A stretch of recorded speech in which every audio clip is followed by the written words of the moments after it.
আব্বার ইচ্ছা ছিল আমি খুব ভালো আলেম হই। অবশ্যই আব্বার সব ছেলেমেয়েরা, আমার বড় ভাই অনেক বড় আলেম। আর একটা বলা ভালো যে আমার পরিবারের অলমোস্ট সবাই টিচার। মানে আমার দাদা, আমার নানা, মামারা, চাচারা, ফুপা ফুপু যত আছে আমার দুলা ভাই বোন সবাই টিচার। সেই হিসেবে আমাদের জার্নিটা একটা টিচিং জার্নি। তো আব্বার ইচ্ছা ছিল আমি আল আজহারে পড়ি, আলেমের পরে মিশরে ইন্টার পরীক্ষা দিয়ে। আমার এরকম মোটামুটি ছিল, কিন্তু এসএসসির পরে আমার বদলাইছে যে না আমি ঢাকা ইউনিভার্সিটিতে পড়বো। তো আব্বা প্রথম দিকে এটা কোনোভাবে অ্যালাউ করতেছিল না, তার মন খারাপ, সে আমার মিশর পাঠাবে, আল আজহারে পড়াতে পাঠাবে। এরপর ভার্সিটির সময় এডমিশনে যখন কোচিং করতে আসবো তার কিছুদিন আগে সে কনভিন্সড হইলো।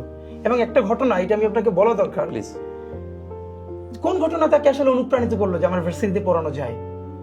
এর একটা ব্যাপার হলো, আমাদের যিনি ইংলিশ টিচার ছিলেন তিনি তারে বললেন যে আঙ্কেল, ও যদি ইংলিশ শিখে অথবা জেনারেল লাইনে যায়, তখন আলহামদুলিল্লাহ আমি যখন ইন্টারে পড়ি, আমার মনে আছে যে আমি ইন্টারে বসেই আমাদের ওই যে পৌরনীতি বা এই কোর্সগুলো আমি সবগুলো ইংলিশে লিখতাম। ইংলিশে? হ্যাঁ, আমি ইন্টারে বসেই শুধু মানে যতগুলো আরবি সাবজেক্ট, আরবি এছাড়া হিস্ট্রি, সিভিক্স, এগুলো সব ইংলিশে লিখতাম। মানে ভাষাগত আমার একটা মানে ন্যাচারাল আছে, মানে ভাষা ভালো লাগে শিখতে। ইংলিশ, আরবি আর অন্যান্য ভাষা, যেমন এর আগে প্ল্যান ছিল এভাবে উর্দু আর ফার্সিটা শিখতে শুরু করছিলাম। এটার প্রতি আমার একটা মানে ন্যাচারাল